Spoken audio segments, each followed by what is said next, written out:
गायत्री महामंत्र से परम पूज्य गुरुदेव को हम लोग प्रणाम करें आज की कक्षा के लिए। ओम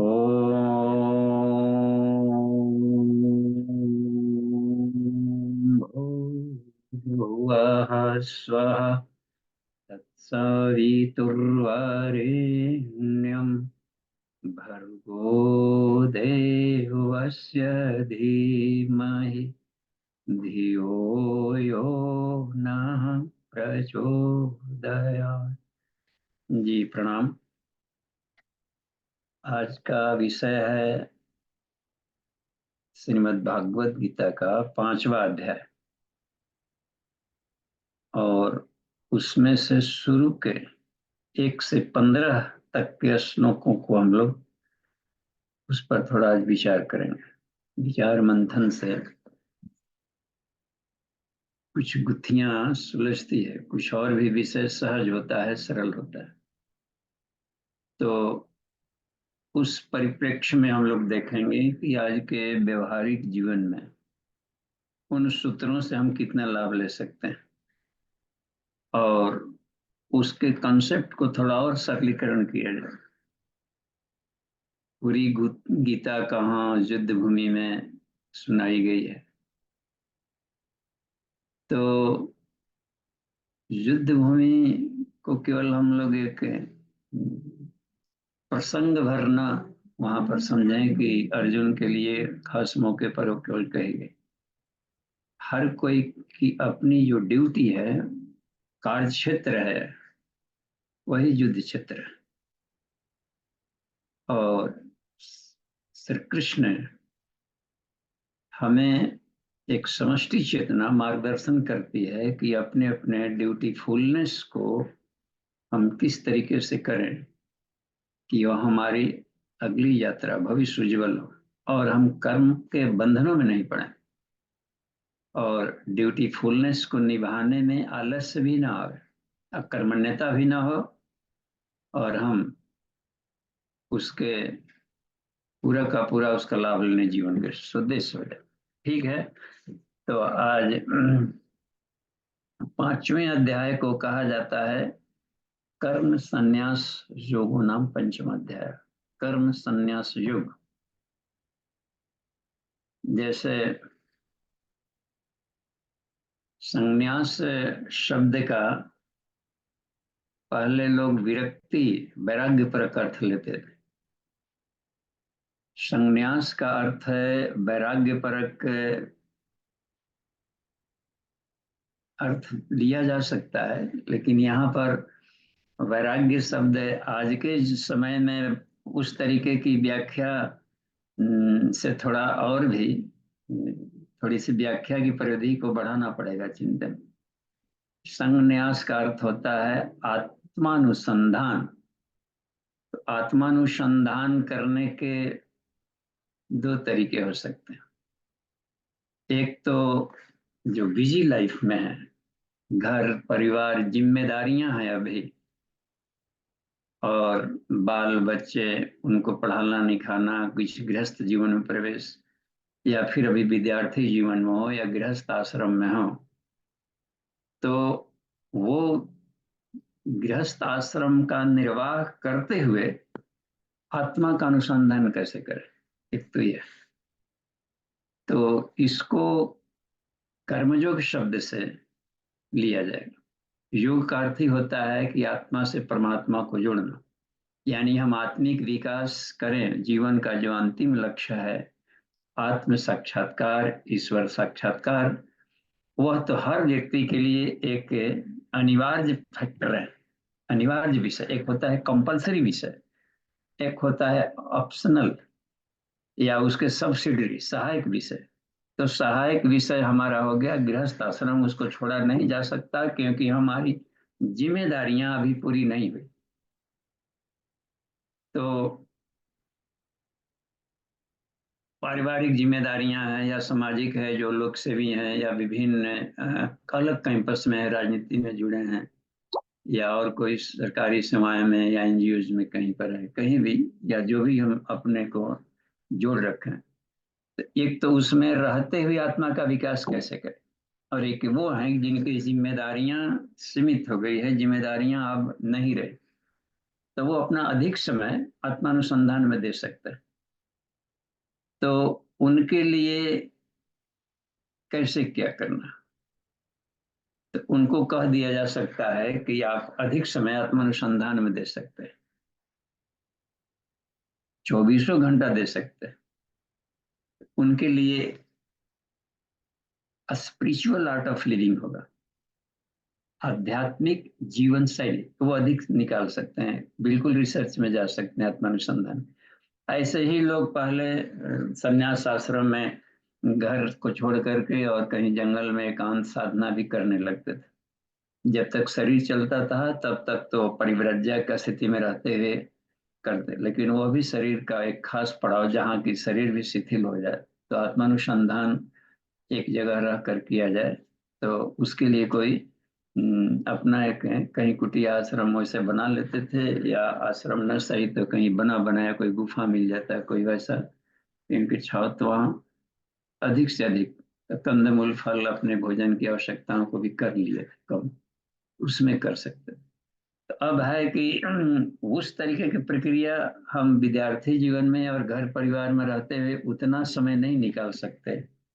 तो काम को करते हुए भी इस अनुसंधान करें, तो काम बाधक ना हो और काम उसमें मोहबद्धता ना हो, उसके लिए कैसे करें, तो इसलिए कह दिया। अच्छा, तो उसी विषय पर इस पर चर्चा की जाएगी, क्योंकि इसके पहले वाले अध्यायों में भगवान श्री कृष्ण ने सांख्य योग एक बात कही, तो ज्ञान को उन्होंने विषाद को नष्ट करने वाले ज्ञान पर चर्चा की, अध्यात्म विज्ञान को भली भांति समझाया दूसरे अध्याय में, आत्म तत्व के बारे में समझाया और आत्मस्थित कैसे रहा जाए इसके बारे में बताया।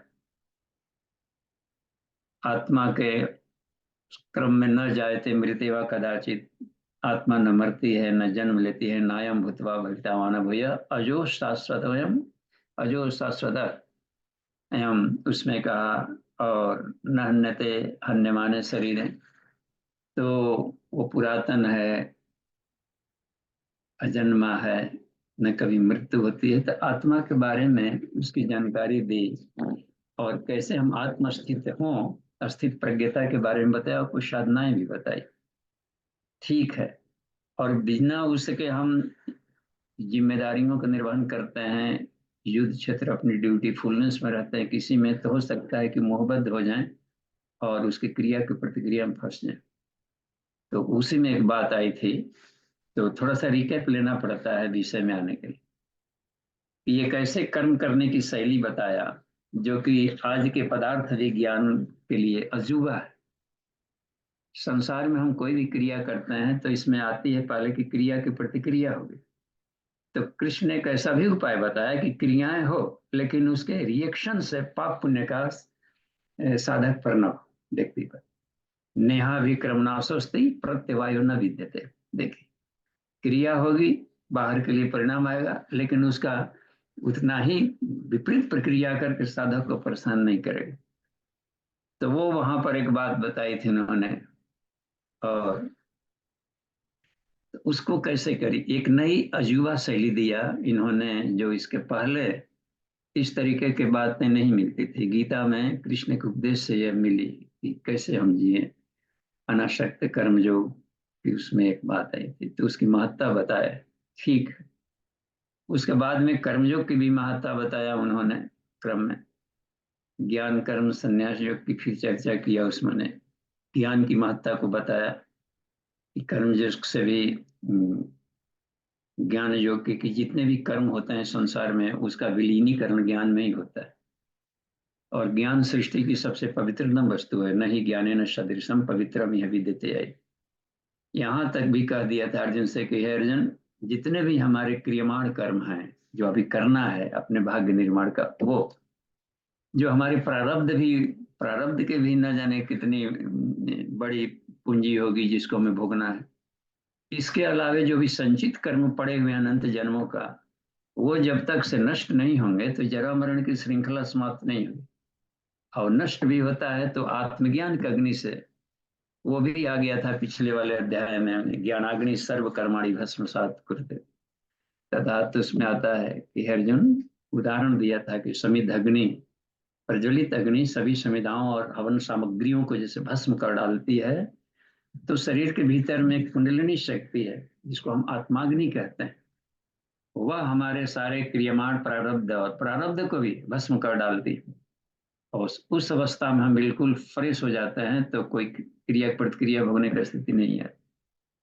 तो उस हालत में अब आ गया था, तो अब अर्जुन कंफ्यूज हो रहे थे कि हम कर्मयोग को करें कि ज्ञान योग में पड़े रहें। ये है, तो हम कर्मयोग की स्थिति में हो या ज्ञान योग के क्रम को महत्व दें। अब यहाँ पर कह रहे हैं कि हे भगवान, देखिए पहले वाले सूत्र से पहले हम अब बढ़ना आप शुरू करते हैं, भूमिका खत्म हुई तो उसमें अब जाएं। पहला सूत्र है 5वां अध्याय का। अपने अपने आप पुस्तक साथ में रख लें तो सुविधा होगी पूछने समझने में। संन्यासम कर्मणाम कृष्ण पुनर्योगम च संससे एतत्श्रेय एतयो एकम तन्मे ब्रूहि सुनिश्चितम। इसमें यह कह रहे हैं कि हे भगवान, कभी आप संन्यास की यानी कि आत्मानुसंधान एकांत रह करके भी करते हैं, यौगिक क्रियाओं से रह करके, और तरह तरह के प्राणायाम क्रिया करने की बताए।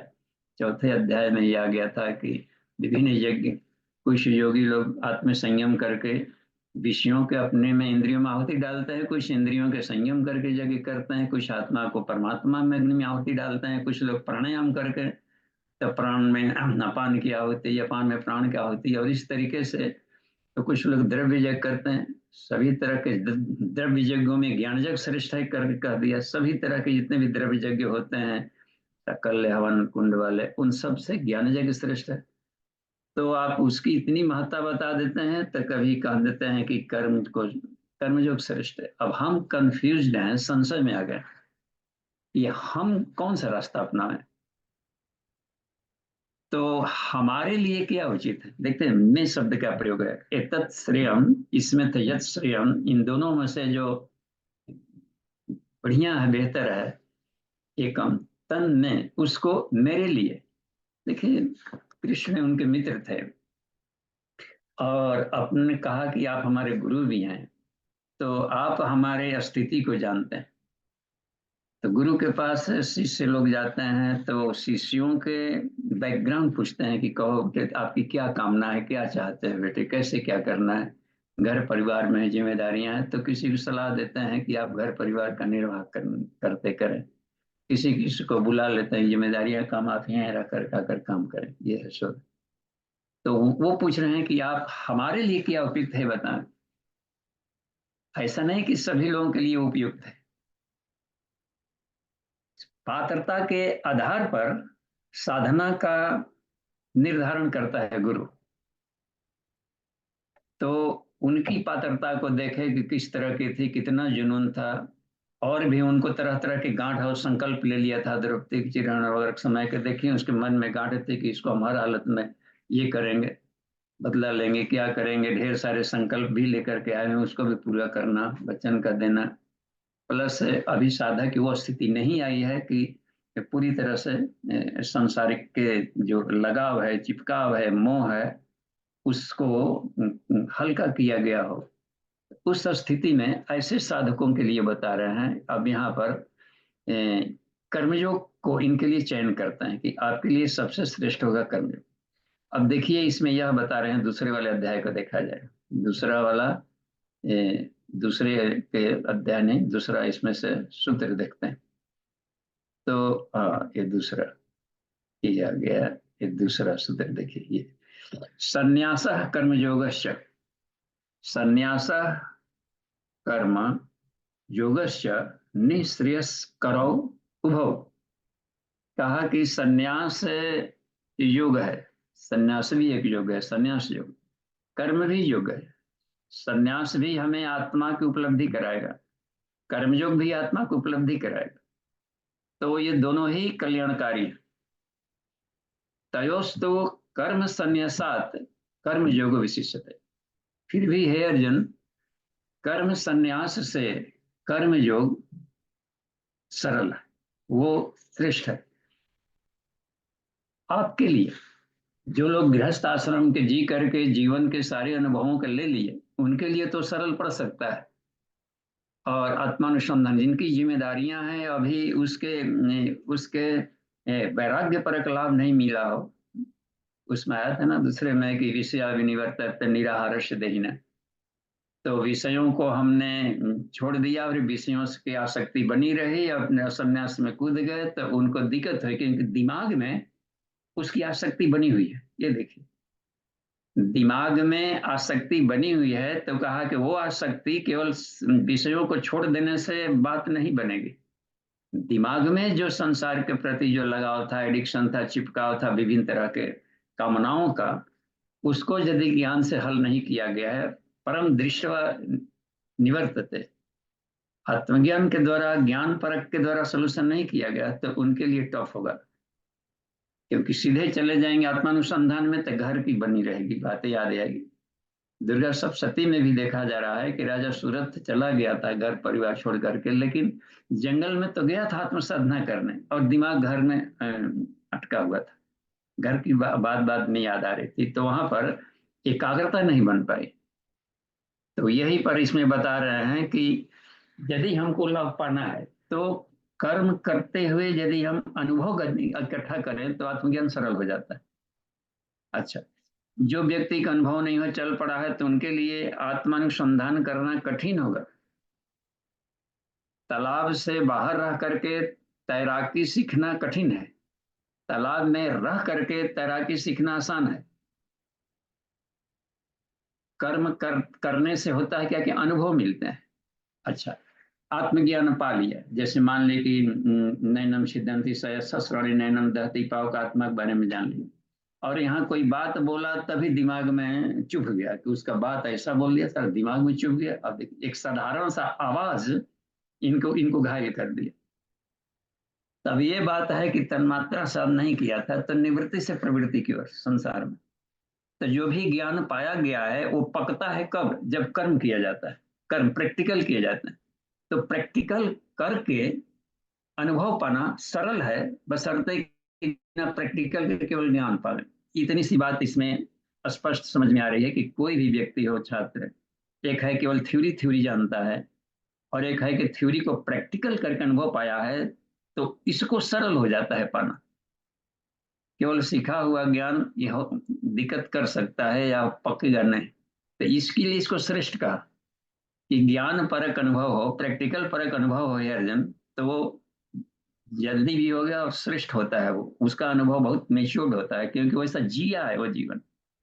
तो घर परिवार में रह करके आता है। प्रज्ञोपनिषद में भी बात आई है कि उसमें कि गृहस्थ आश्रम है, उसको भली भांति चलाना सीख ले।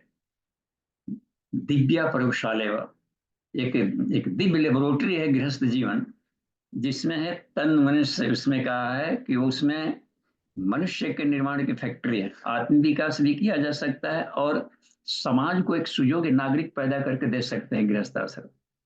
तथा संचालनम सम्यक, उसमें वही सफल हो पाएंगे जिसको गृहस्थ आश्रम को संचालन करने की सही तकनीक मालूम है, एक्सपर्ट। तो उसमें रहेंगे तभी कि ऐसे करने से घटा हुआ, ऐसे प्रैक्टिकल करके देखते हैं ऐसे हुआ, तो अनुभव जल्दी पकता है। इसलिए कर्मयोग सरल पड़ जाता है केवल ज्ञान को सत्संग सुन करके पकाने में। इसलिए बता रहे हैं कि हे अर्जुन, दोनों तो आत्मा को प्राप्त कराएंगे, लेकिन ये सरल होता है कि प्रैक्टिकल करने वाले व्यक्ति जल्दी पर। तो तीसरे वाले में इसमें देखिए क्या लिखते हैं। गया ही नित्य सन्यासी यो न द्वेष्टि न कांक्षते, निर्द्वंद्व ही महाबाहो सुखम बंधात प्रमुच्यते।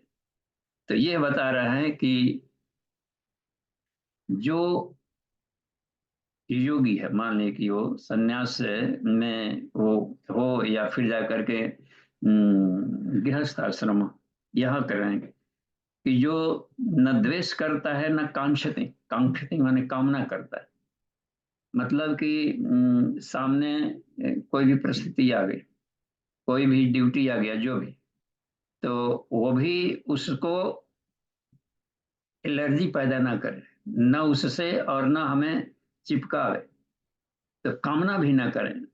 एक बड़ा अजीब सा श्लोक आता है, इसी से मिलता जुलता, योग वासिष्ठ में, यस्य निक्षा तथा निक्षा, जिसकी न इच्छा हो न अनिच्छा हो, यस्य कर्मणि तिष्ठति, जिसके काम में न इच्छा हो और न अनिच्छा हो, आ गई विषय वस्तु तो उसको ठुकराए भी मत, उसको लेकर के द्वेष भी पैदा ना हो, दूर भी ना भगावे, और उसके लिए ललक ललक ललक भी ना बनी रहे। तो एक तरीके से वो संतृप्त आत्मा जिसे होगी, देख रहे हैं ना, न राग हो रहा है न द्वेष हो रहा है। तो ऐसे व्यक्ति करता हो कौन, निर्द्वंद है। निर्द्वंद व्यक्ति हमेशा एक सुषुम्ना की स्थिति में रहता है कि हे महाबाहो, वो ऐसा व्यक्ति सन्यासी समझने योग्य है। चाहे गृहस्थ आश्रम रहे या बाहर रहना, बाहर भी जाएंगे तो संसार से बाहर कहाँ जाएंगे, घर छोड़ेंगे तो संसार ही घर है, पंच तत्वों का खिलौना मिलेगा ही, शरीर मिलेगा ही, दिमाग में सारी कहानियां ढो करके लेकर आई हुई हैं जो घर परिवार वाला था, तो कहाँ संसार से छूटा।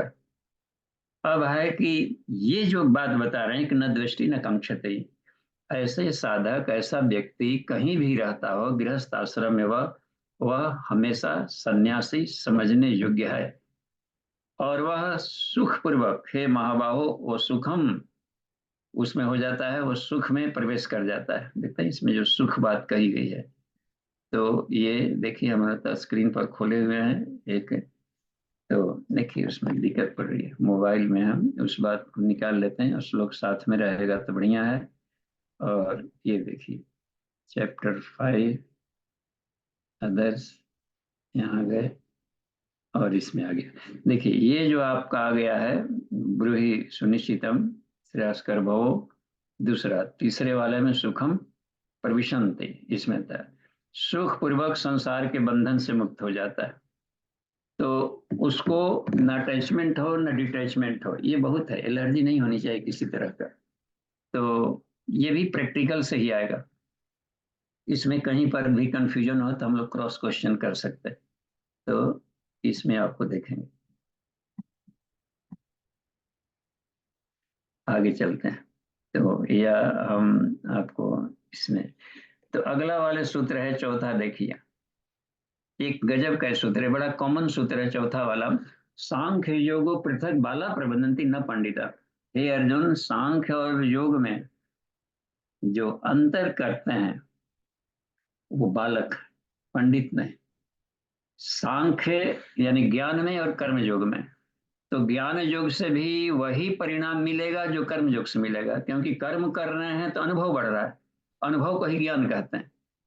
तो ज्ञान के द्वारा हम चाहे जैसे पालें, हो सकता है जैसे मान लें कि महर्षि पतंजल ने समाधि पाद में ज्ञान के द्वारा समझा करके किया, या आप देखेंगे महोपनिषद, तो महोपनिषद में कोई भी क्रिया पक्ष नहीं है, अष्टांग योग वाला एक भी नहीं मिलेगा, आसन प्राणायाम उसमें कुछ नहीं मिलने वाले हैं, न उसमें से बंद मुद्रा प्राणायाम मिला है, कोई योगी क्रिया, सिर्फ मेंटल मानसिक योग के द्वारा वह सारी प्रक्रियाएं पाएगी। तो समाधि पाद में केवल मन के द्वारा, वह ज्ञान के द्वारा उसको समझ बूझ करके, तो जिनके पिछले जन्मों के वैसे संस्कार नहीं हो, जो कि अज्ञानता से काफी वो, ये ऐसी मनभूमि हो जिनका शुद्ध ज्ञान, चित्त निर्मल हो, तो ऐसे व्यक्ति केवल समझाने से ही, समझ से, सत्संग से ही लाभ ले लेते हैं। जैसे सुखदेव मुनि जैसे लोग कुछ अलग से विशिष्ट साधना नहीं करनी पड़ी, तो वो ज्ञान योग से भी उस पर परम पद को पा लिए थे। यहाँ भी सुख रहस्य उपनिषद में भी आता है, या वहां सुखदेव गए हैं जनक के पास ज्ञान पाने, तो केवल समझने की बात शुरू हुई और ज्ञान के द्वारा पाली, परम पद पाली।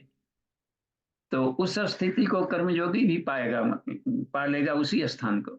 ऐसा नहीं कि कर्मयोगी कुछ अलग दुनिया में जाएगा, ये कोई अलग दुनिया में जाएंगे, क्योंकि दोनों आत्म विकास की साधना कर रहे हैं, तो चाहे अचीवमेंट दोनों को बराबर ही मिलेगा। तो यदि कोई ये बता रहा है कि संसार में रहेंगे तो कुछ ऐसा सुख मिल करके मिलेगा और उसको करेंगे तलिक मिले, कहा कि वो इसके रहस्य को भली भांति, हे अर्जुन, जो नहीं जानते वही दोनों के अलग अलग फल को बतलाते हैं।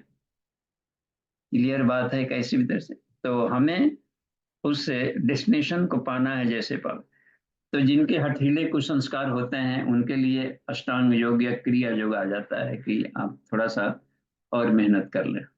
तो उस तरह के लोगों के लिए गृहस्थ आश्रम में प्रैक्टिकल करने को चूंकि अधिक मिलता है। कुछ लोग घर में रुसेंगे, कुछ फूलेंगे, कुछ झगड़ा आएगा, कुछ ये आएगा, कुछ उसमें सुलझाने की बात आएगी। तो कहीं पर कुछ लोभवश से कहीं गए हैं पार्टी, कभी स्वादवश कुछ अधिक खा लिए, कभी भूखे रह गए, कभी वो, तो यहाँ पर अधिक है मिल रहे हैं झटके, थपेड़ों के बीच में रहना। तो कुछ गलतियां हो जाएगी, कुछ ऐसे साइड इफेक्ट आ जाएंगे। तो उसमें कुछ अधिक आदमी पकता है, पकने के बाद। लेकिन उद्देश्य, जिस उद्देश्य के लिए साधना किया जा रहा था या गृहस्थ आश्रम में, वो किसी भी आश्रम में रहे, चाहे विद्यार्थी जीवन में हो तो विवेकानंद की तरह वो मनन चिंतन वो अपने ढंग से किसी भी कहीं से भी पालेगा। इस बात को यहाँ पर चौथे वाले में रखा गया है कि अच्छा, एकम अपि अस्थित। देखिए इसमें ये जो बात बता रहे हैं, इसमें यह कर रहे हैं यहाँ पर दूसरे वाले लाइन में, एकम अपि अस्थित सम्यक उभयोर विन्दते फलम। इसमें दोनों में से किसी भी एक में हो तो उसमें पूरी तन्मयता के साथ यदि हम लग जाएं, स्वाध्याय भी कर रहे हैं तो पूरी तन्मयता के साथ स्वाध्याय मनन चिंतन, अध्ययन प्लस मनन चिंतन, और उस तरीके से मेंटली ही भी उसको प्रयोग किया जाता है। सिर्फ मन से, मन के द्वारा उसको प्रैक्टिकल्स किए जाते हैं, तो उसका प्रयोग होता है वैसे मन के द्वारा ही मनन चिंतन। तो उठते फिरते चलते बैठते, अब जैसे मान लीजिए कि सोहम भाव की साधना हुई, तो सोहम भाव में कुछ वैसा आसन परिणाम नहीं किया जा रहा, और उठते फिरते चलते बैठे यदि आत्म भाव में रहते हैं, मनन चिंतन एक खास मेंटल स्टेट में, एक खास बौद्धिक धरातल में, तो वह भी आत्म अनुभव सुख सुप्रकाश देखते हैं। अभवमूल भेद भ्रमनाशा, उसके सारे वो पुनर्जन्म की अवस्था कट जा रही। तो इस तरीके से बात यहाँ पर है कि दोनों उसी लक्ष्य को प्राप्त कर लेते हैं। अगला सूत्र में जाकर देखिए हम लोग क्या है, पांचवें में, यथ सांख्य प्राप्यते स्थानम। देखिए उस बात को यहाँ पर और स्पष्ट हो गया है। यथ सांख्य प्राप्यते स्थानम, जिस स्थान यानी उत्तम अवस्था को प्राप्त कर लेता है ज्ञान ज्ञान की साधना करने वाला व्यक्ति, तयो योगरपि गम्यते, यानी कर्मयोग प्रैक्टिकल में लगा हुआ गृह वही व्यक्ति पालेगा। तो एक पहले मान्यता थी उसके पहले कि घर परिवार छोड़ करके लोग जाते थे साधना कर। तो इसमें देखिए एक युग ऋषि आचार्य जी ने एक प्रज्ञोपनिषद में गृहस्थ परिवार निर्माण प्रकरण लिखा अध्याय, तीसरा मंडल है उनका, या प्रज्ञा पुराण का तीसरा वाला खंड है, गृहस्थ प्रकरणम है, परिवार निर्माण प्रकरणम। तो गृहस्थ धर्म प्रकरणम में इसमें एक बात आती है कि जो लाभ है साधना और दिव्य स्थिति परम पद को पाया जा सकता है संन्यास के द्वारा बाहर तप करके, वह स्थान घर परिवार में रह करके आत्म साधना, परिवार निर्माण और विश्व बंधुत्व, वसुधैव कुटुंबकम को भी एक परिवार के रूप में हम उसको इलाज करते जाए तो वही स्थिति को पालेगा और सहज तरीके से पा लेता है।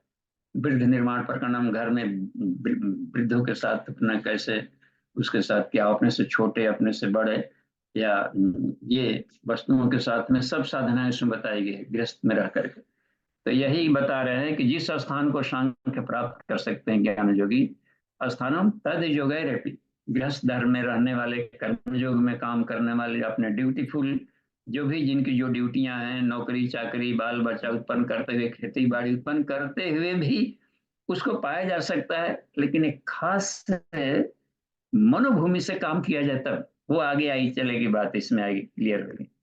इसमें देखिए पांचवा, ये यहाँ देखिए पांचवा वाले सूत्र में, हाँ, एकम उसी की बात थी, एकम सांख्यम च योगम च यह पश्यति स पश्यति।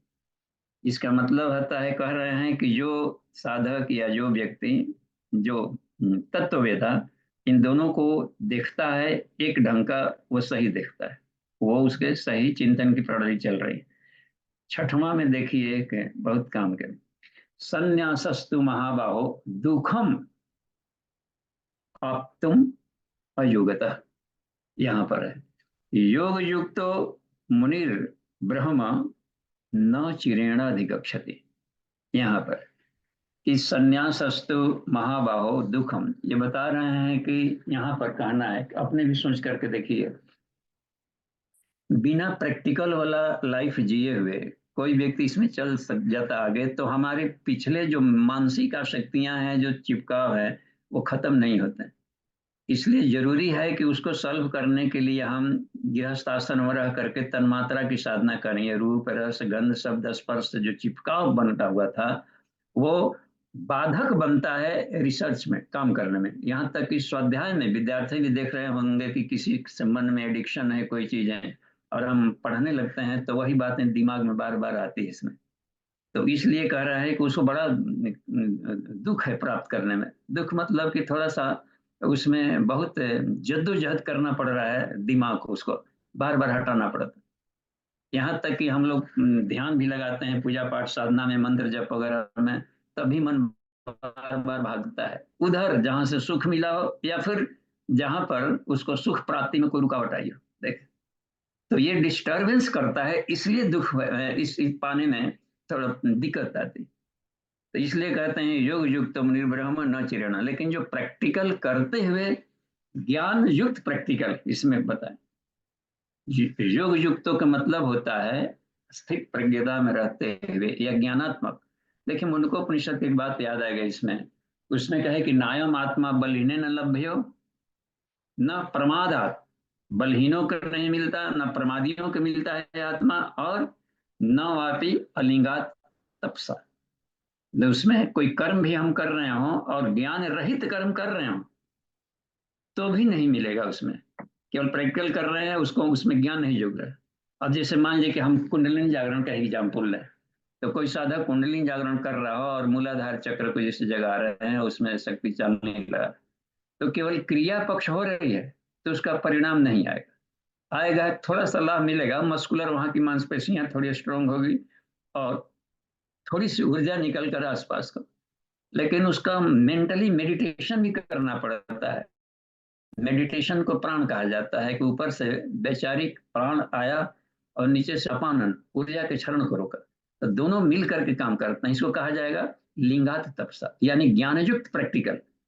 तो जहां पर श्रम माने प्रैक्टिकल प्लस मनोयोग लगाएंगे, मनोयोग उसमें भी लगाया जाता है, तब बात बन जाती है। तो इसी को योग युक्त कहा। योग युक्त यानी मेंटल उसमें सजुजता चाहिए, मनोयोग होना जरूरी है।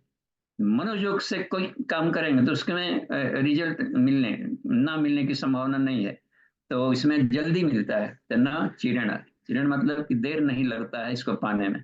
देखिए यहाँ पर बात है, तो किसी भी तरह के प्रैक्टिकल में उलट पलट कर देखिए कि जहां उसको समझदारी से कर रहे थे तो जल्दी बात समझ में आ गई और उसे पिंड भी छूटा। जब तक से ज्ञान से युक्त होकर प्रैक्टिकल करेंगे तो पता चल जाता है कि जिसके लिए हम जो सुख इसमें खोज रहे हैं वो है नहीं, उल्टे दुख का कारण बना। और इस पर यदि समीक्षात्मक नहीं प्रैक्टिकल किया गया है तो वो कभी तृप्ति नहीं मिलेगी। जीवन भर भी काम वासना से तृप्ति नहीं मिलेगी, या संसार में धन की वासना है, इसको कहा जाता है वितेषणा या लोकेशणा, उस वो और बढ़ती ही चली जाएगी। तो ये इसमें बात कही गई कि योग युक्तो मुनि ब्रह्म इसमें आ जाते हैं, उसको मनन चिंतन करने वाला न चिरण अधिगच्छति। तो ये इसमें बहुत काम की बात मिल गई। परब्रह्म परमात्मा को, ब्रह्म तत्व को प्राप्त कर लेता है। देखिए, सातवां बहुत काम का है, सातवां वाला ये और बहुत ही कॉमन है। एक ऐसी स्थिति बताते हैं यहाँ पर श्री कृष्ण, हम कोई भी अपने ड्यूटी में हो कहीं भी, तो वो हमारे लिए थकावट का कारण न बने, या हमारे लिए अधिक उपयोगी हो जाए, या हमारे लिए बंधन का भी कारण न बने, या पाप या पुण्य का कारण न बने। देखिए, तो किस मनोभूमि में किया जाए, अपना बौद्धिक धरातल क्या हो कि जिसको दिमाग में रख करके जिस स्थिति पर हम बैठ करके कोई कर्म करते हो तो पाप पुण्य में नहीं लिप्त होते। तो यहाँ पर देखिए इस बात को बता रहे हैं कि योग युक्त तो कुछ क्राइटेरिया बता रहे हैं। योग युक्त तो विशुद्ध आत्मा, विजित आत्मा, जितेंद्रिय, सर्वभूतात्मा भूतात्मा, कुर्वन् अपि न लिप्यते। योग युक्त होना, योग युक्त को यहाँ पर क्या अर्थ लिया जा सकता है? एक तो सामान्य भाषा में उसमें भाष्य में मिलेगा कि योग युक्त तो माने कर्म युग से युक्त। योग युक्त को हम उन अर्थों में भी ले सकते हैं जैसे कठोपनिषद, इसमें कठोपनिषद में बता रहे हैं। हाँ, ईशावास्य का पहला वाला अर्थ में देखिए, तो पहले वाले में बताया गया कि तेन त्यक्ते न भुंजित। तो त्यक्तेन शब्द है वो योग युक्त है। यदि हम योग युक्त होकर के भुंजिता करते हैं तो दूसरे वाले उसमें मंत्र में कहता है कि न कर्म लिप्यते न रह। इस ढंग से यदि हम काम करते हो संसार में तो पाप पुण्यों में नहीं लिप्त होते। संसार के सारे भोग भोगते हुए भी व्यक्ति रोगी नहीं बनेगा और आत्म तत्व को पालेगा। प्रसादम अधिगच्छति। तो वो बात को यहाँ भी बताई जा रही, इस बात को बार बार एक खास इंटरवल पर इस बात को कह रहे हैं। एक तो है कि योग युक्त हो, दूसरा है विशुद्ध आत्मा, जिनका चित्त आत्म शब्द होता है यहाँ पर सुपर कॉन्शसनेस वाला लेयर, अति मानसिक लेयर, अंतःकरण, मन बुद्धि चित्त अहंकार को, उसी को पर्सनालिटी कहा जाता है। तो वहां पर ये कहा रहा है जिन्होंने अपने उसको शुद्ध कर लिया है अंतःकरण को, विजित आत्मा, और अंतःकरण को आत्मा ने पर नियंत्रण भी कर लिया हो, साथ ही साथ में इंद्रियों के मिसयूज को रोक लिया हो, बड़ी शुरू किया हो, जितेंद्रिय हो, और साथ ही साथ में सर्वभूतात्मा भूतात्मा, सभी जीवों के पास में हम उसके बॉडी को देख सकते हैं, उसके हार्मोन्स को देखें, कि उसके उसके प्रतिभा को देखें, कि उसके स्वभाव को देखें, या उसके भीतर की आत्मा को देखें। विज्ञान में कुछ में एक मनोभूमि लेकर चलना पड़ता है कि सभी के हृदयों में हम आत्म तत्व को देखें। तो आत्म तत्व ही अपनी साधना है और वो सब में एक समान की बात है। तो उस भाव से यदि हम देखते हैं तो उसके लिए हम कोई भी काम करेंगे, चाहे कोई भी बात बोले, तो निश्चित रूप से उसके आत्मा के कल्याण के लिए ही बोलेंगे। वहां पर अटपटा बुलाएगा ही नहीं, या उसको टॉर्चर करने वाले कोई भी अपने से व्यवहार नहीं होगा। तो उस हालत में कहा कि वो कर्मफल का बंधन न बनेगा और आत्म तत्व को भी पालेगा। कुर्बन अपि न लिप्यते। इस तरीके के मनोभूमि में रहकर कोई भी साधक काम करता है तो वह पाप पुण्य में लिप्त नहीं होता, और आत्मा का भी, इसका भी चमकेगा, और सामने वाले जिसके लिए कर रहा है उसका भी आत्मिक विकास होगा। ये बहुत ही कमाल का है सातवां वाला। ये हमेशा इसको दिमाग में उठते बैठते चलते हुए दिमाग में सेट करना चाहिए कि हमें संसार में रहकर कोई भी अपनी ड्यूटी करना हो, बाल बच्चा उत्पन्न, अपने खुद की पढ़ाई लिखाई, दुकानदारी, बिजनेस, व्यवसाय, खेती बाड़ी, यदि इस मेंटेलिटी में हम करते हैं, पौधों में भी है जी, पौधों से भी बातचीत करते रहे, और पौधों, यहाँ तक कि देखिए किसान कुदाल भी उठाता है कि, तो उसमें कहता है पूषा हस्ताभ्याम अश्विनो बाहुभ्याम, अश्विनी कुमार की भुजाओं और पूषा के हाथों से है कुदाल, आपको हम स्पर्श कर रहे हैं। देखिए एक चेतनात्मक उसमें उसकी आत्मा से बातचीत कर रहा है। सर्वभूतात्मा भूतात्मा, यहाँ भूत माने जड़ पदार्थ भी आएंगे, सभी तत्व भी आ जाएंगे। तो हर एक के भीतर में उस तत्व को देखते हुए कर रहा है, तो वह पूर्वन नपिन्न लिप्यते, क्योंकि आत्मा की गुण ही है कि वो कहीं लिप्त नहीं होता, और उसके साथ अटैच्ड होकर के हम काम कर रहे हैं। आठवां जाकर में हम लोग देखें, समय भी हम देखते चलते हैं, 20 मिनट है। तो इसमें देखिए, अच्छा सातवां के बाद आठवां देखिए, नैव किंचित करोमि इति युक्तो मन्ये तत्ववित। जो तत्ववेता है, तत्व ज्ञानी है, वो उनका देखिए कैसा व्यवहार होता है इसमें। पश्यन, चाहे वो देख रहा हो, श्रीनमन सुन रहा हो, स्पर्शन इसमें है, स्पृशन चाहे स्पर्श कर रहा हो, जिघ्रन ग्रहण सुन रहा हो, सूंघ रहा हो, और सिंगरन देखिए यहाँ पर, और स्नान चाहे भोजन कर रहा हो, गक्षण चलते फिरते, स्वप्न सोते हुए, या श्वास लेते हुए, प्रलपन बातचीत करते हुए, देखते हैं कि जैसे कहा है कि वो अस्तित्व प्रज्ञ कैसे चलता है, कैसे बोलता है, क्या बात आती है, कि ऐसा व्यक्ति जो कि तत्व ज्ञान पर आश्रित हो, तत्व ज्ञान का सहारा लेकर के, यानी कि निरालंब, निरालंबोपनिषद ने ही बताया है कि अन्य डिपेंडेंसी ना होकर हम सीधे तत्व ज्ञान पर आश्रित रहे। तत्व ज्ञान पर आश्रित रखने से भले हम निर्विष समाधि में न जाएं, लेकिन सहज समाधि में तो रहेंगे ही रहेंगे।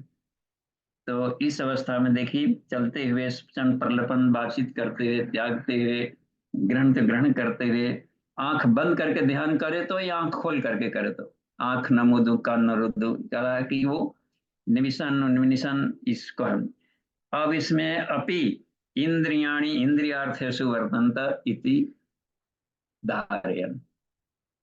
यानी कि गुणा गुणेषु वर्तन्ते इति मत्वा न सज्जते, ये बात भी उसमें आई है।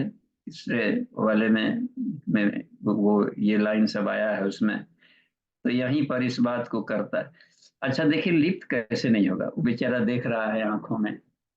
तो वहां पर जब तत्ववेता से देखता है तो सभी ईश्वर से निकली हुई ऊर्जा की तरंगे हैं और घनीभूत हुई।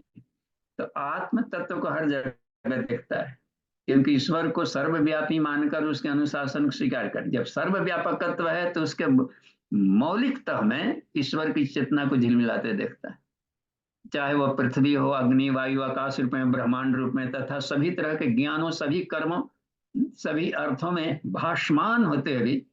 अभी कल परसों आई थी हम लोग बात केनोपनिषद में, जो बात आई उसमें था केनेसितम पतति प्रसितम मनम। पतति का अर्थ देखते हैं, मन किसके द्वारा विषयों की तरफ जाता है कहीं भी, तो किसी भी तरीके के गतिमान अवस्था है उसमें ईश्वरीय चेतना को जो झिलमिलाले देखता हो, जो प्रेरित है, जो मन का भी मन हो, प्राणों का प्राण हो, उस आत्म चेतना को यहाँ करता है। तो गुण ही गुणों में बरत रहे हैं, कुर्बन अपि न लिप्यते, इस तरीके से वह इसमें लिप्त नहीं होता है। वाह, ये देखता हुआ, तो यद यद पश्यति तत् सर्वमात्मेति, यद यद जिघ्रति तत् सर्वमात्मेति, यद यद शृणोति तत् सर्वमात्, जो भी कानों से सुनाई पड़ा उसमें अब शब्द ब्रह्म का फिल्ट्रेशन करके लेने लगता है। ये तत्व ज्ञान, जो है अर्जुन, हमको जो तत्व से जानता है वही सही जानता है। तो आत्म भी एक तत्व है, 24 तत्व हैं, उसमें से कहा कि सारे तत्व आत्मा के लिए क्रीड़ा स्थल है बस। तो यहाँ पर देखिए बात, थोड़ा सा और आगे बढ़ते हैं, अब थोड़ा सा रह गया है। ये 10वां वाला स्थिति देखिए, त्यागता हुआ 10वां भी बहुत काम का है। ये बहुत ही प्यारा है सूत्र, और उठते बैठते चलते काम आएगा। एक बार फिर बोल रहे हैं यहाँ पर, क्योंकि वो विषादग्रस्त हो गए थे ना कि हमारे लिए तो अब हमारी ऐसी, आज हमारी ड्यूटी कुछ भिन्न टाइप के, हम तो न्यायपालिका विभाग से जुड़े हैं और युद्ध भूमि में हैं, यहाँ तो धर्म धर्म के बीच में लड़ाई हो गई, तो वहां पर अलग ही विषाक्त में पड़े हुए थे। और वो भी बात थी, और दूसरों अपने पर बीतती है तो थोड़ा सा आदमी को ये लगता है, वहां पर तो पसीना निकल जाता है कि इसको कैसे क्या करे। दूसरों को सलाह देते तो बड़ा अच्छा लगता है कि फुटानी बक दिए, अपने पर अपना सुधार करने में आदमी का पसीना निकल जाता है, ची बोलता है। तो अभी देखिए, ये स्थिति अपने पर ना आवे। ब्रह्मणि आधाय कर्माणि संगम त्यक्त्वा करोति यः लिप्यते न स पापेन पद्म पत्रमिव अम्बसा। इसमें यह बात बता रहे हैं कि हर एक काम को यदि हम, जो भी जिम्मेदारियां सामने आ गई, ऑफिस वर्क हो या अपना घर का काम हो, निजी हो, या जो भी अपने सामने विषय वस्तु आ गया हो, या डेली रूटीन में हो, नहाने जा रहे हो, खाने जा रहे हो, कोई भी, उसको हम ईश्वर का काम मानकर यदि करें, ब्रह्मणी आधाय कर्माणि, देखिए यानी ब्रह्म में अर्पण कर करें, उसमें बात है। और संगम त्यक्त्वा करोति है, अपने को शरीर मान करके नहीं, साक्षी भाव में हम करें तो संगम त्यक्त्वा हो जाएगा वहां। मैं नहाने जा रहा हूं, नहीं, इस शरीर को जा रहा हूँ भली भांति साफ सुथरा करना, इसको स्वच्छ करना, इस शरीर को जा रहा हूँ थोड़ा सा भोजन देने, इस भाव से मन ही मन करें। हम खाने कहाँ जा रहे हैं, गाड़ी में एक आदमी पेट्रोल भराने जाता है तो कहता है कि गाड़ी में जा रहे हैं पेट्रोल भराने, ड्राइवर थोड़ी कहता है कि हम जा रहे हैं पेट्रोल पीने। अब यहाँ पर वो क्रिया करते समय यदि हमको ये लगे इसका हम प्रॉपर देखभाल केयर करने के लिए कर रहे हो, तो उतना ही बढ़िया इसकी सफाई रखाई करते हुए इसमें रहता है। तो वो संगम त्यक्त्वा करोति यानी साक्षी चैतन्य में अपने को रखते हुए और भगवान का काम समझ कर करेगा तो बहुत कुशलता पूर्वक भी होगा और आसक्ति भी नहीं होगी। तो उस हालत में उसकी प्रतिक्रिया से वो प्रभावित नहीं हो जाएगा, उस पर पाप पुण्य नहीं बनेंगे। लिपते न स पापे न पद्म पत्रम, कमल की पत्तों की तरह अम्बसा, जिसे जल में पत्ते नहीं लिटाते, कमल का पत्ता उदाहरण सरल दे दिया है, क्योंकि कीचड़ वगैरह में है तो किसी से नहीं लिपटा। धान की भी पत्तियों पर देखेंगे कि बारिश नहीं टिकता है, उसमें अक्सर ये जो होते हैं कहीं पर ढेर सारी ऐसी पत्तियां मिलेंगी, लेकिन कमल का एग्जाम्पल दिया गया है और भी निर्मलता के लिए दिया जाता है। कमल नयन, देखते हैं ना, आंखों से ऐसी दृष्टि निकले, एंगल ऑफ विजन ऐसा हो, दृष्टिकोण ऐसा हो कि कहीं पर किसी पर जाए तो विकारग्रस्त ना हो, चाहे देखते समय में या दूसरे का दृश्य अपने भीतर में आ रहा हो तो उसको कहीं कमल नयन पुंडरीकाक्षम, यही बात बता रहा है कि वह इतनी पवित्रता वाला उसके काम में होती है। लिप्यते न स पापे न। और भी देखिए, ऐसे के साथ में कुछ गलतियां हो भी जाएगी तो योग क्षमा महाम्यम, ये काम आज था, क्योंकि ईश्वर काम कर रहा है, ईश्वर के भाव से कर रहा है। अपना भी शरीर अपना नहीं है, इसके लिए हम कहाँ से खरीदे, कितने कीमत चुकाए होंगे, ये सब ईश्वर प्रदत्त हमें मिल गया। तो इसका हम देखभाल भी बढ़िया करें, जिस उद्देश्य के लिए शरीर मिला, आत्म तत्व को जानने के लिए और अपने सराउंडिंग्स को धरती को स्वर्ग बनाने के लिए, तो उसका हम बेटर यूज करेंगे। 11वां वाले सूत्र को हम देख लेते हैं। 4 सूत्र उसमें से ये 10वां 11वां देखिए इसमें क्या है। 11वां आ गया। कायेन मनसा बुद्धया केवल इंद्रिय अपि केवल इंद्रिय अपि योगिना कर्म कुर्वन्तु संगम त्यक्त्वा आत्मशुद्ध है। अब योगी है, अब उस स्थिति में आ गया, फिर काहे का कर्म। कृष्ण से एक बार पूछा गया कि हे भगवान, आप तो बोल देते हैं कि पूरी प्रकृति को मुट्ठी में लेकर आया, अब हमारे लिए कुछ कर्म बाकी नहीं है, फिर भी देखा जाता है कि आप संसारी लोगों की तरह आप कर्म कर रहे हैं, योगोपवीत भी पढ़ने हुए हैं, और भी आप भी उसी तरीके से जा करके जैसे संसारी लोग रहते हैं कर, ऐसा क्यों करते हैं। आप किनके लिए है, ब्रह्म ज्ञानी बन गए, आप तो सन्यासी है, आपके लिए क्या है योगोपवीत। उन्होंने उत्तर दिया था कि संसार पर दया करने के लिए। तो संत लोग भले वो रहते हैं, अवतारी चेतना आती है, अपनी सारी शक्तियां प्रकृति को अपने मुट्ठी में लेकर के फिर भी सामान्य आदमी की तरह जीवन जीती है, सामान्य आदमियों को मोटिवेशन करने के लिए कि आज के युग में भी आदमी इस तरीके से सरल जीवन जीते हुए जिया जा सकता है। और कोई भी काम बड़ा छोटा नहीं है। कृष्ण को यज्ञ में देखिए, वहां राष्ट्रीय यज्ञ पत्थर फेंकने वाला काम अपने हाथ में लिया, शायद ही उधर कोई फोटोग्राफी वाला जाता हो, वीडियो वाला। सब लोग तो वहां चाहते हैं जहाँ जहाँ जयमाला पड़ रही हो उस स्टेज के आसपास रहे कि उनका चेहरा दिखावें, और बाद में फोटो भी एल्बम में दिखावें, देखिए देखना यहाँ पर हम भी खड़े हैं, वो नेताजी यहाँ पर ही हुई। तो वो उनके उधर देखिए कृष्ण कहाँ वाला लिए, कहाँ तांगा टमटम, टमटम शब्द का प्रयोग किया है पुलिस ने एक जगह कि अर्जुन का तांगा टमटम हाँकना, वो तो किस तरीके के सारथी काम है, राजा कोई और बैठा है अपने वो करके लेना, जूठे बदल को धोना, उस जाकर के राम का सिवरी के बैर खाना, निषाद राज से गले मिला, रिक्ष बांदरों को साथ लेकर करना, यानी ग्रास रूट का जीवन जीते हुए दूसरों के लिए एक पाथेय बनते हैं। ऐसा यही कहलाएगा कि संसार पर एक दया की कृपा करने के लिए कि एक सामान्य आदमी भी ऐसा कर सकता है। अपने जीवन में इतना दुख सहते हैं जितना कि एक सामान्य आदमी नहीं सहता। किसी भी अवतारी चेतनाओं को देखेंगे कितना, कबीरदास को ही देखा जाता है कि वो तो सत्य बोलते थे, अब तो कुछ वैसे मंचले होते थे कि उनको पता नहीं, उनको पिटाई भी कर डालते थे, पीट पाट करके उधर कहीं फेंक आते थे गंगा घाटों पर। तो फिर भी वो अपने ईश्वर का प्रसाद मान करके चलते रहते थे कि होता ही होता है, जब सत्य असत्य के बीच में लड़ाई होगी तो जिनको कनमनाहट है वो तो कुछ ना कुछ बिड़नी का खोता डंग मारेंगे ही मारेंगे। तो इस तरीके से जो सुधारक होते हैं वो जानबूझ करके इस में पड़ते हैं, सहते हैं कष्ट को, इसी को तपस्या कहा जाता है, तब करके आगे बढ़ते हैं। तो वो क्यों कर रहे हैं, आत्मशुद्धि के लिए बस। फिर भी वो क्यों कर रहा है, बुद्धि से इंद्रियों से योगी क्यों कर्म करता है, उद्देश्य रहता है कि बराबर गतिशील रखने से अपने आप को आत्मा की चमक बनी रहती।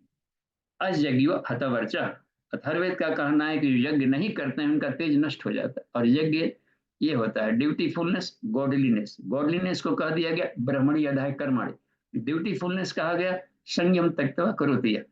तो देखते हैं, तो आगे चल करके देखिए, इसमें 11वां हो गया है, 12वां हम लोग अपने अपने देखिए बुक में आइए, 12वां देखिए क्या लिखा हुआ है ये। युक्त कर्म फलम त्यक्त्वा शांतिम आपनोति नैष्ठिकीम, निष्ठा, नैष्ठिक शांति को पाता। अब नैष्ठिक शांति हम लोग किसको कहें, शांति पा लिया। अब नैष्ठिक शांति एक शब्द जोड़ दिया इसमें, अयुक्त काम कारण फले शक्तो निबद्धते। कह रहा है कि जो अस्तित्व प्रज्ञ होकर काम करते हैं, यानी अनासक्त भाव से, अनासक्त का भाव मतलब ईश्वर का काम समझ करके, तो उसमें अपना लाग लगाव, अपनी आसक्ति, अपने लोभ लालच जैसी दृष्टि नहीं रहती, और आदमी त्याग भाव से करता है कि अपने सबसे प्रिय के लिए कर रहे हो, तो उसमें एक गजब की शांति मिलती है। और लोक सेवा भी किया तो किया, लेकिन प्रतिदान में कुछ चाहा नहीं, तो दान किया, कर्म किया, प्रतिदान में कुछ न चाह रहा हो, तो इससे एक अजब सी शांति की अनुभूति होती है, और एक आत्म संतोष की भीतर से वर्षा होती है। एक जगह जिक्र किए हैं गुरुदेव उसमें कि द्रौपदी वाला थोड़ा सा दृष्टांत दिया है कि जिस दिन दुर्वासा ऋषि स्नान कर रहे थे, उनका उसका उनका जो लज्जा वस्त्र था तो भीतर पहने तो वो जीर्ण शीर्ण थे, बाहर कपड़ा रखे थे तो कहीं हवा चुड़ गई। अब उसमें वो द्रौपदी गुजर रही थी और पानी से संकोच बस निकल नहीं रहे थे, कहा कि हे राजपुत्री, देखो मेरा कपड़ा कहीं पर दह गया है, बह गया है, और भीतर जो पहन रखी हो थोड़ा वो जीर्ण शीर्ण सा है, फटी सी, तो संकोच हो रहा है बाहर निकलने में, कहीं से कपड़े की व्यवस्था कर दो तो भगवान भला करेगा।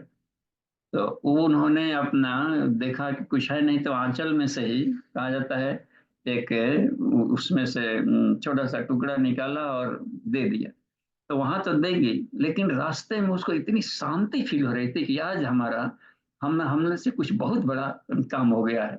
और आत्मा भीतर से ही थैंक यू करती है, समाज करे या ना करे, जो निष्काम कर्मयोगी होते हैं उनकी आत्मा भीतर से ही अथाह शांति में आनंद देती है, और ये आत्म संतोष है।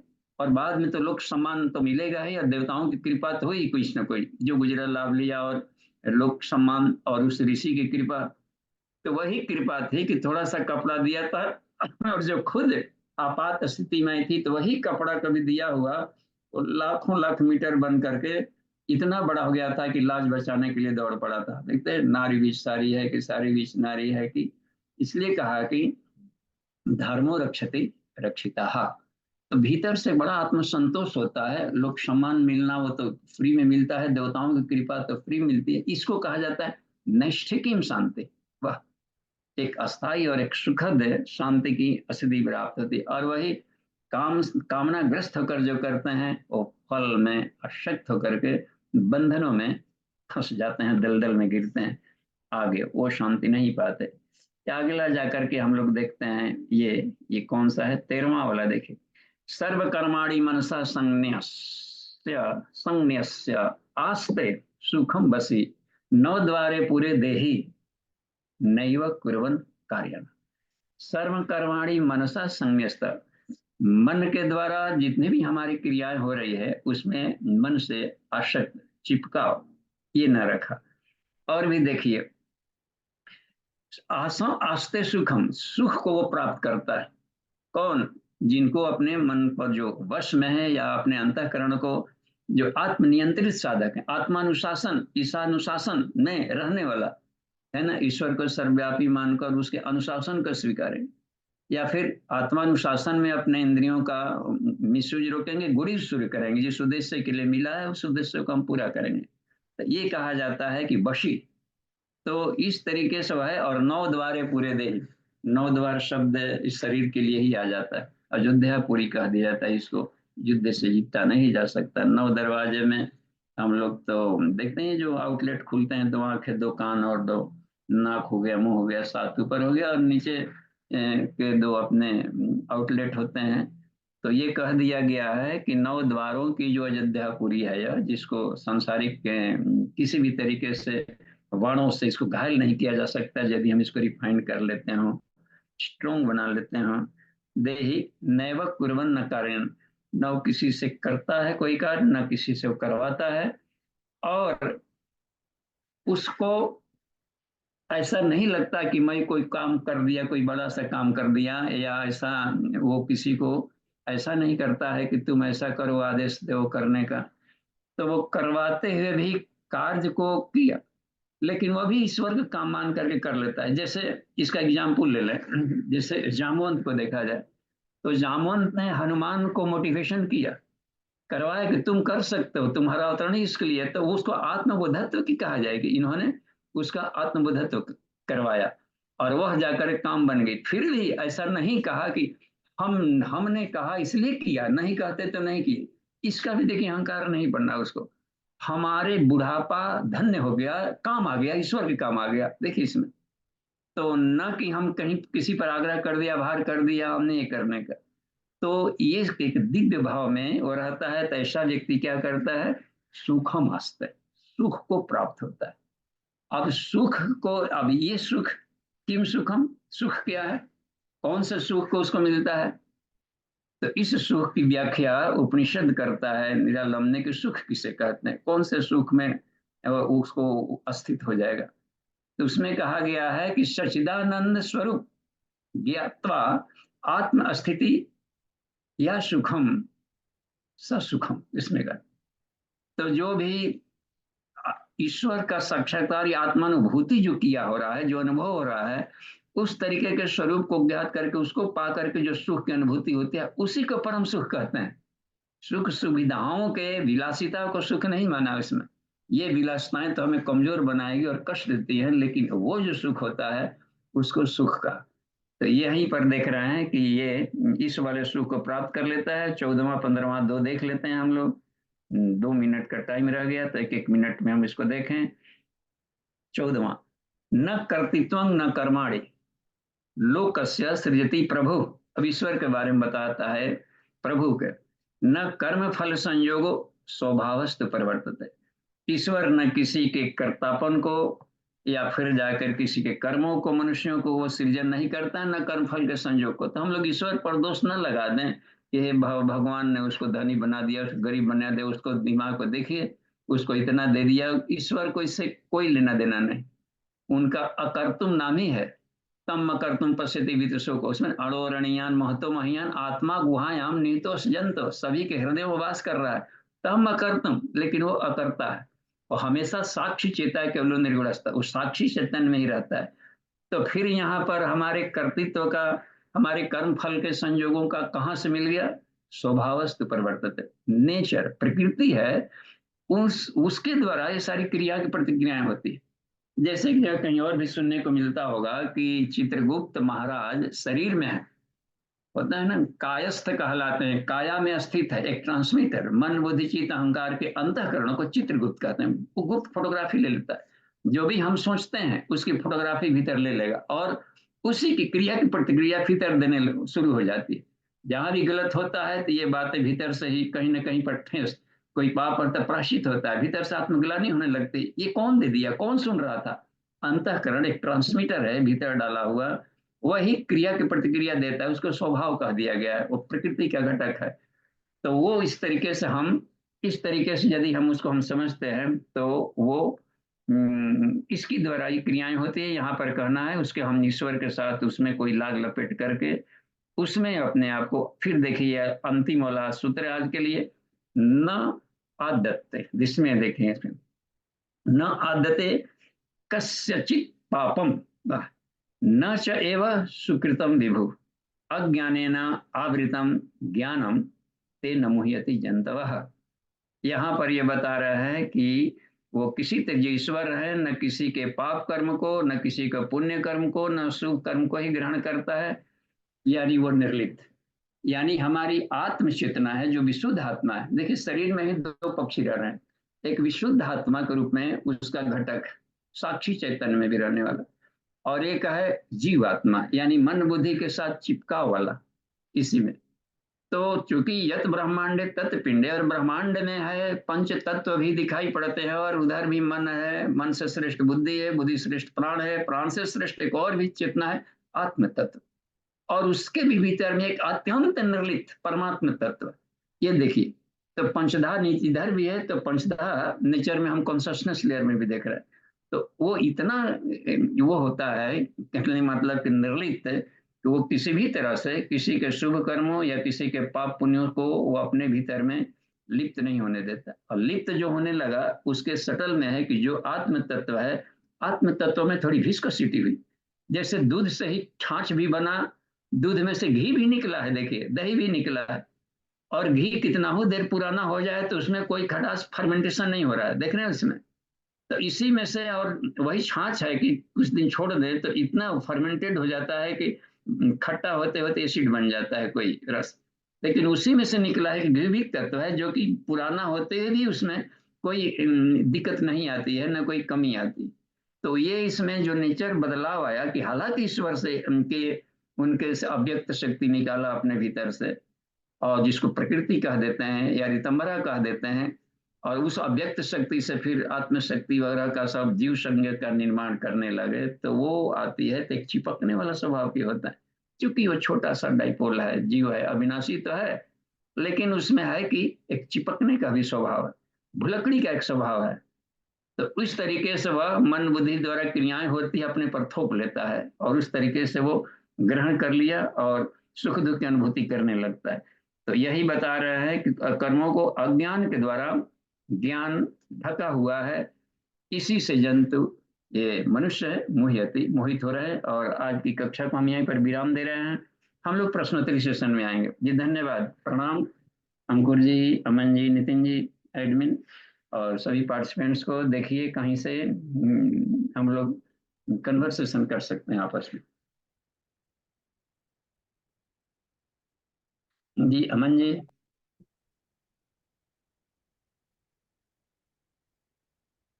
जी बाबू जी, सृष्टि सिन्हा जी का हैंड रेज है जी। हाँ जी, खोलिए। प्रणाम बाबूजी। जी प्रणाम। ये जब युद्ध हो रहा था तो ये अर्जुन के मन में ये मोह आ गया था कि ये मेरे अपने हैं। तो ये मोह जो था, ये क्या धृतराष्ट्र के मन में नहीं आया था कि ये भी मैं अपना, ये तो मेरे भाई का पुत्र है। वो इनके तो सिर्फ अपने पुत्र का ये कर रहा था, कर रहे थे। देख हाँ देखिए अमन जी क्या पूछ रही हैं, एक आवाज कुछ उसमें से टूट गया, बोलते समय हमारे पास नहीं आया। आप सुने जी हो तो बताइए पूरा क्या कहना चाह रही हैं। जी बाबू जी, ये कह रही हैं दीदी कि इसमें जो है अर्जुन के मन में मोह आ गया था, ये मेरे भाई हैं, इनको नहीं मारना चाहिए। तो धृतराष्ट्र के मन में मोह नहीं आया कि ये भी मेरे भाई के पुत्र हैं, तो इनको क्यों मारा जाए, क्यों युद्ध किया जाए। हाँ अब देखिए वहां पर आया था तो उसमें अपना पराया का जिनमें जितना ही रहेगा उसमें ये, तो अज्ञानता का स्तर वो उसमें कम आएगा। तो जैसे इन्होंने तरह तरह की तपस्या की थी जो कि धृतराष्ट्र ने नहीं किया था, आत्म साधना के लिए इन्होंने वनवास में तप से लेकर के सबका, और बीच बीच में श्री कृष्ण की सानिध्यता, प्लस तप पा करके इंद्रलोक भी गए थे तरह तरह का। तो पांचों पांडवों ने एक आदर्श के जीवन जिया है, धर्म की युक्त के रास्ते पर शुरू से ही चलते रहे हैं। तो ऐसा व्यक्ति का विज्ञान में कोष थोड़ा सा विकसित हो जाता है, भावनाओं का भाव शरीर संवेदना, भाव संवेदना अपने भी तो अपने लगते ही हैं, पराये भी अपने लगते हैं। तो उस हालत में इनमें आ सकता है। तो जैसे वहां भी देखिए अर्जुन भी जब इतना सामने लड़ रहा है और सब कुछ हो गया है, इतना दुत्कार पूर्वक निकासित किया है, और वहां पर देखिए एक बार इन गंधर्वों के द्वारा जब पकड़ लिया गया और तो ले जा रहे थे वैमान मार्ग से, तो जंगल में वनवास काल में जो वहां वहां पर भी अज्ञातवास काल में देखिए उन लोगों का वनवास काल चल रहा था। तो वहां बोल रहे हैं युधिष्ठिर के, हे अर्जुन उसको बचाओ दुर्योधन को, वो सब बहुत दंड देगा लाकर। तो आप भी हैं हम लोग का दुश्मन, सबसे करवा दुश्मन, मारो गोली, वो अपनी जगह पर दुश्मन है, लेकिन यहाँ पर तुम्हारा भाई है, तुम्हारे इस फूट का ये लोग लाभ न उठाने पाए। तो भेजे कहा कि तुम जाकर कभी युद्ध करके वहां पर बचाया था। तो वहां पर इसके कृतज्ञता का उन्होंने कहा था कि जो मांगने गए थे वो वहां पर कि मुकुट को ले आकर के ला देगा तो बताएंगे भीष्म पितामह कि मैं मेरे मरने का कारण क्या। तो वहां पर दिया था कि उस वो मित्र, वो कृतज्ञता सबसे बड़ा खराब होता है मित्रता में, कि उस कभी एहसान को हम भूलना नहीं चाहिए। तो ये देखिए सेंसिटिविटी कहाँ से जगी। तो उसकी अंतःकरण की साधना करता है विज्ञान में कोर्स वाला साधक, तो उसकी भाव संवेदना अपने तो है ही, वो सबके साथ में शत्रु मित्र का पर्यापन का भाव खत्म हो जाता है। और ये लोग जो स्वार्थ भाव में ही जिए हैं, स्वार्थ भाव में रहते हैं, तो उनकी और रिजिड होते जाती है। अपना तो अपना है ही, दूसरों का भी अपना समेटने में लगते हैं। तो ये कुछ अधिक आत्म साधना किए थे, इसलिए इनकी भाव संवेदना कुछ ममत्व अधिक हो गया था। वो किसी भी मनुष्य के साथ हो सकता है ऐसा, और होता है। जी जी प्रणाम भैया। जी प्रणाम। भैया मेरा 2 प्रश्न है। ये पहला प्रश्न है कि न्यास तो हम सभी अंगों का करते हैं शक्ति संवर्धन के लिए, तो फिर संन्यास का मतलब बीच में आ रहा है, तो ये थोड़ा सा क्लियर होना चाहिए। और दूसरा प्रश्न है भैया कि जब हम आत्मा, सर्वभूत आत्मा के रूप में जब हम समस्त सृष्टि में उस परमात्मा की आत्म चेतना को देखते हैं, तो अभी जैसे वर्षा के समय में है, गमले में से बहुत सारे ऐसे कीड़े रेंगते रेंगते आ जाते हैं, या फिर बहुत सारे ऐसे छोटे छोटे जीव जंतु होते हैं जो कि जिसको कि हमें मारना आवश्यक है, जैसे कॉकरोच हो गया, है ना, सांप वगैरह है। तो ऐसी स्थिति में हमें क्या करना चाहिए? उस समय तो ये भाव आता है कि उसके अंदर भी वही परमात्मा चेतना का अंश है, लेकिन अगर हम छोड़ दे तो फिर हमें हानि भी पहुंचाएगा। तो ऐसी अवस्था में हमें क्या करना चाहिए? 2 प्रश्न। जी प्रणाम। जी प्रणाम। देखिए, पहले तो न्यास क्रिया किए थे जब अंगों का, तो वो इंद्रिय संयम के लिए किया गया था कि इंद्रियों पर हमारा नियंत्रण हो, ये बेकाबू न हो। तो गायत्री महामंत्र में एक उसमें आता है, जैसे कि भर्गो देवस्य का दे अक्षर कहता है कि दे आनी स्व बसे पुंसाम स्व इंद्रियानी अखिलानी है, कि सभी मनुष्य ने कहता है कि अपने इंद्रियों पर को संयम रखो, उसका मिसयूज रोको, गुड़ी शुरू कर, नहीं तो एक भी इंद्रियां यदि उदंड हो गई उसमें से, तो मिलित वेतानी सर्वाणी समय घनंती मानवा, तो मनुष्य को समय से पहले, उम्र से पहले ही उसको मारकर सत्यानाश कर डालेगी। किसी भी चीज का व्यसन लग गया, नशा वगैरह का, तो देखिए समय से पहले उसका फेफड़ा खराब, लिवर डैमेज और सब मर जाता है। इसलिए कहा गया उसमें। तो वो अभी इंद्रियों का हम मिसयूज रोकेंगे, तो इंद्रियों का स्पर्श करा रहे थे, मुख में ओम वांग में आशेस्तु बोल रहे थे, और 2 बार, एक मुंह है लेकिन 2 बार छुआ रहे थे। मुख में 2 देवता हैं, एक है अग्निदेव और एक है सरस्वती। बोलने पर तब, तो जहां भी चुगली निंदा की जाएगी तो सरस्वती भाग जाएंगे, अपने वाणी का प्रभाव नहीं पड़ेगा। अभक्ष भोजन करेंगे तो अग्नि तत्व तो हमारा खराब हो जाता है भीतर का। तो इस तरीके से उसमें आंखों का हम दिव्य नेत्र देखेंगे, आत्मदृष्टि डालेंगे, कानों से दिव्य ध्वनियां सुनेंगे, कल्याणकारी भद्रम करने की सूर्य। तो इनके मिसयूज को रोकने के लिए किया जा रहा है। क्यों कर रहे हैं? मान लें कि इसको हम नियंत्रण कर लिए, तो खर्च कहाँ करेंगे, लगाएंगे कहाँ पर? आत्मा को जानने समझने में और आत्मा को पाने में। तो जो अपने इंद्रियों पर नियंत्रण कर लिया है, वो अगली कक्षा में जाता है आत्मानुसंधान का, आत्मा की खोज में। तो आत्मा अनुसंधान में जो लगे हुए हैं साधक, वो सन्यासी कहलाते हैं। चाहे गृहस्थ में रहकर आत्मानुसंधान कर रहा हो, या बाहर कहीं यूनिवर्सिटी में कर रहा हो, या एकांत में कर रहा हो प्रैक्टिकल करके। तो ये दोनों मंत्र है। तो जी अच्छा, अगला वाला जो आपने एक बात कही थी, अगला वाला का, उसमें तो अगला वाला का थोड़ा सा फिर से उसमें आप याद दिलाइए कि अगला क्रम में उसको फिर से अपना खोलिए वो स्पीकर। तो अगले वाले में क्या कंफ्यूजन है? जी भैया, अगले वाला में ये था कि जैसे बहुत सारे ऐसे कीड़े मकोड़े हैं जो बरसात में हो, या जो कॉकरोच। देखिए, जी ठीक है। तो जो कीड़े मकोड़े हैं, तो अब कुछ वैसे कीड़े मकोड़े होते हैं, जैसे अर्थवर्म लीजिए, होता है ना, किसान काटते हैं लंबे लंबे चारा की तरह, चारा हम लोग बोलते हैं अर्थवर्म। तो वो कृषि में वो फसल को, उनका ऐसा है कि वो कुदाल से कभी कट भी गया तो जितना बॉडी कटा उतने और उसके वंश वृद्धि हो जाता। तो वो जमीन को उर्वरक बनाने वाले कुछ जीव जंतु हैं, उसके हर सेल्स में ग्रोथ करके अपने बन जाते हैं। तो ऐसा भी नहीं है कि हम जानबूझ करके उसको काटें, तो वहां पर एक लगता है क्रुएल्टी के भाव आ रहा है।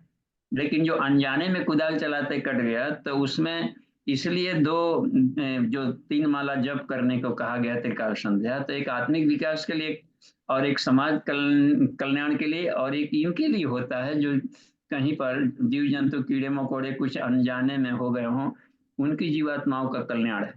तो वो भाव रहता है उसमें आकर। तो एक होता, अच्छा दूसरी बात है कि कुछ वैसे कीड़े आ गए जो कि फसल को नष्ट करने वाले, तो जो नष्ट करने वाले हो जाते हैं उसको असुर कहा जाता है। तो विनाशाय च दुष्कृता, वहां पर पाप नहीं लगता है, क्योंकि उसमें बात, अब मान लें कि जो चूहे हैं, और चूहा ने आप इतना मेहनत से आप ले आए थे कहाँ कहाँ से बढ़िया वाला मखमल का एक कंबल ले आए थे, और सारा काट कूट करके चूहा कहाँ से ऑस्ट्रेलिया का नक्शा बना दिया, खुदड़ी कर दी। अब कहिए, और फसल में उसको बाहर रहो, तुम इंक्रोचमेंट करके घर में आ गए यार। वहां गणेश जी खोज रहे हैं कि एगो छात्र हमारा कहाँ भाग गया, उधर क्लास चल रहा है तो वहां भी भाग गया, यहाँ भी किया तो दंड का भागी है। तो ये देखा जाता है उसमें पाप पुण्य नहीं लगते हैं, क्योंकि आत्मा को आप मार सकते नहीं।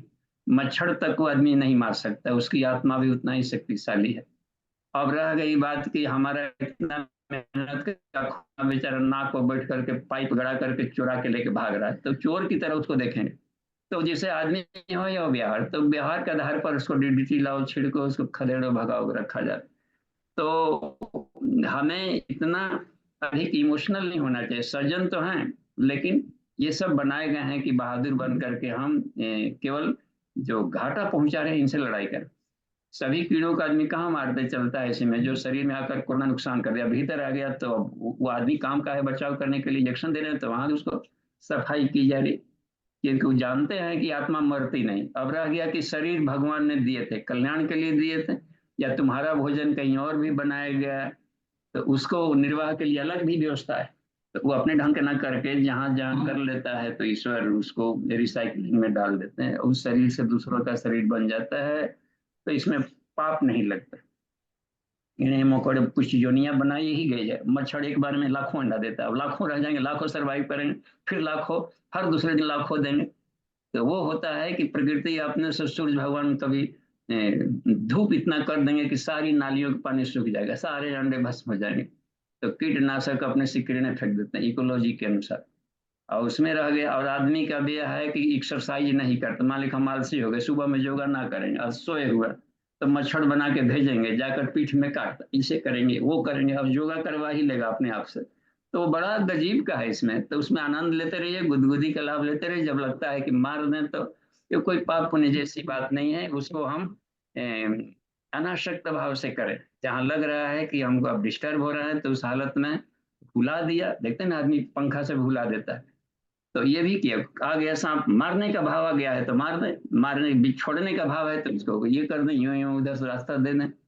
तो अंतर्द्वंद की स्थिति में रहेंगे, तब उस हालत में रोग पैदा होगा बॉडी में। हम अंतर्द्वंद की स्थिति में रख बस, तो उसमें अपने आप को साफ सुथरे, जो भाव आ गया उस डिसीजन से उसका लाभ ले लें, तो उसमें नो प्रॉब्लम। जी, लगता है कि कुछ बात आई होगी पकड़ में, या कोई क्रॉस क्वेश्चन है तो कर सकते हैं।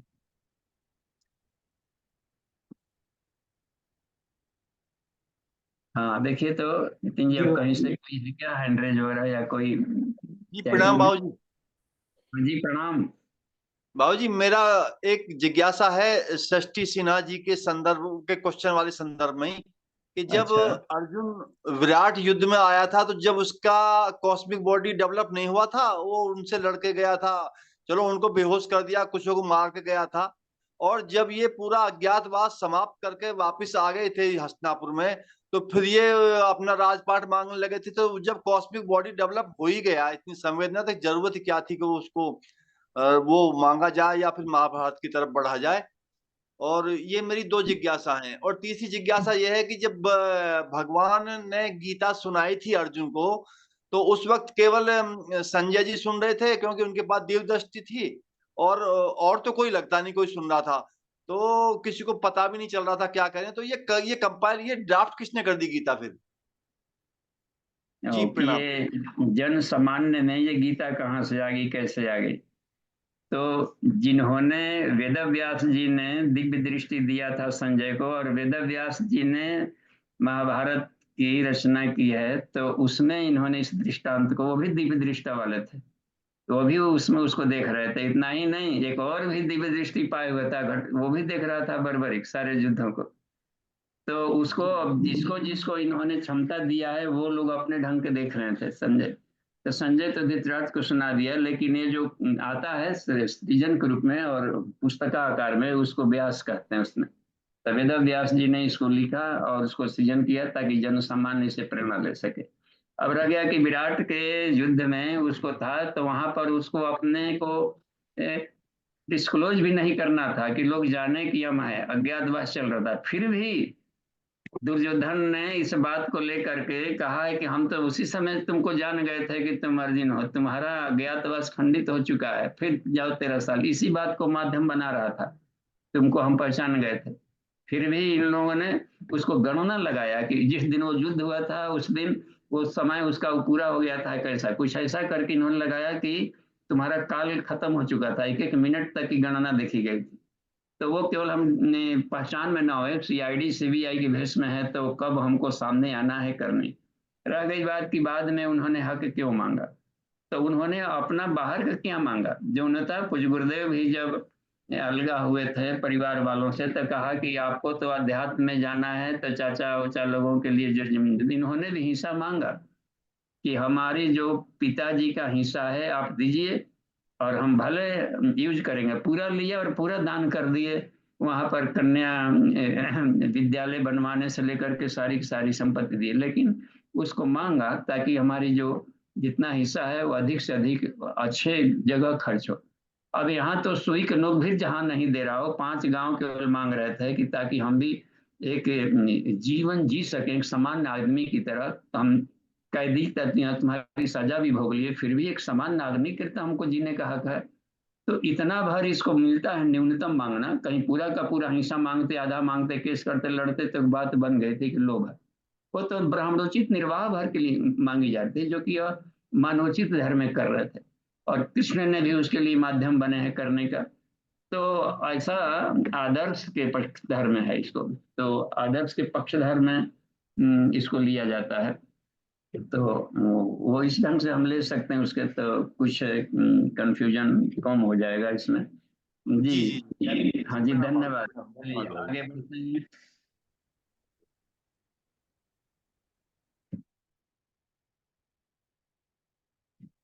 चैटिंग में कोई है क्या प्रश्न? वीरेंद्र जी का क्या प्रश्न है?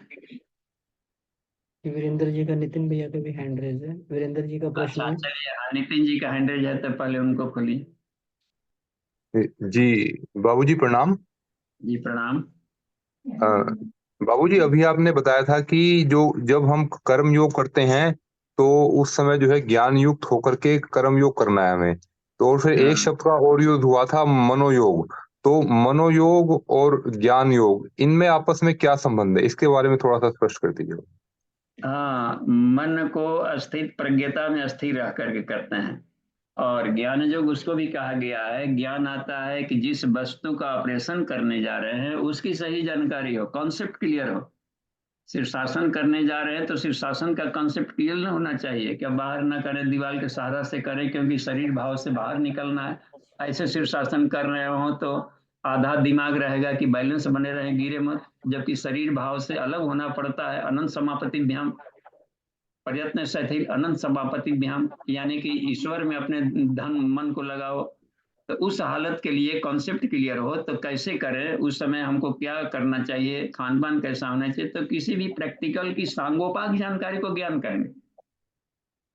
उसको कहा जाता है कि इष्टिका समेत सही खड़ंग खड़ंग सहित सभी अंगों सहित गुरुदेव ने गायत्री की जानकारी दिया, तो क्या क्रिया और प्रैक्टिकल और उसके एक एक अक्षरों की व्याख्या, शब्दों की व्याख्या, उस मंत्रों को गुरुदेव खुद सारा के सारा को पसार करके ऑपरेशन करके दिया। तो उसमें सरलीकरण के लिए किया, जिसको कहते हैं कि ज्ञान मिले तब प्रैक्टिकल हो। और दूसरा कि मनोयोग का मतलब हो जाता है कि मन को अस्थित प्रज्ञता के साथ जोड़ करके इसको उत्थान की दिशा में ले चले। बढ़िया से तो हो, लेकिन आत्मिक विकास में लेकर के हम उसको करना है। तो वहां पर स्थित प्रज्ञ होकर करने की बात कही जाती है। तो ये स्थित प्रज्ञ वाला व्यक्ति करेगा, समाधि को स्तंभ करेगा तो बेहतरीन होगा और आत्मिक विकास से जुड़ा रहेगा। तो यह दोनों तरीके की जानकारी रखनी है अर्जुन, हमें स्मरण भी कर, ये हो गया। उधर भी अपने मन को समष्टि मन से भी जोड़ना है, और इधर भी अपने तलवारबाजी और तीरंदाजी के बाजी को भी हर तलवार उसका जवाब भी देना है प्रहार का।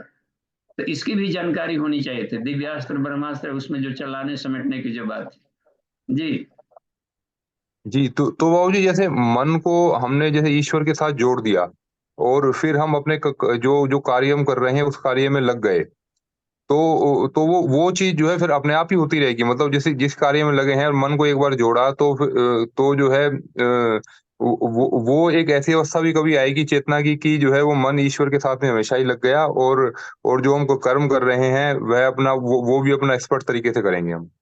हाँ, हो सकता है, और होता भी है। इसमें एक सहज गति से आदमी एक तरंगित होकर लयबद्ध होकर के आगे बढ़ते जाता है, तब उस हालत में ईश्वर उसके शरीर में घुस जाता है। लगता नहीं है कि एक छोटा सा एक विवेकानंद उतना शिकागो में ऐसा भाषण कैसे दे दिया।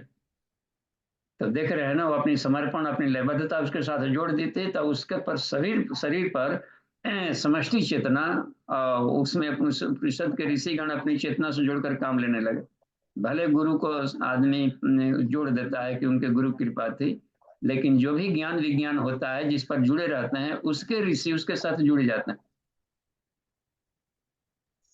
जी जी हाँ, ठीक है इसको भाई। हृदय का लाभ है जी। जी ठीक है, धन्यवाद। जी धन्यवाद।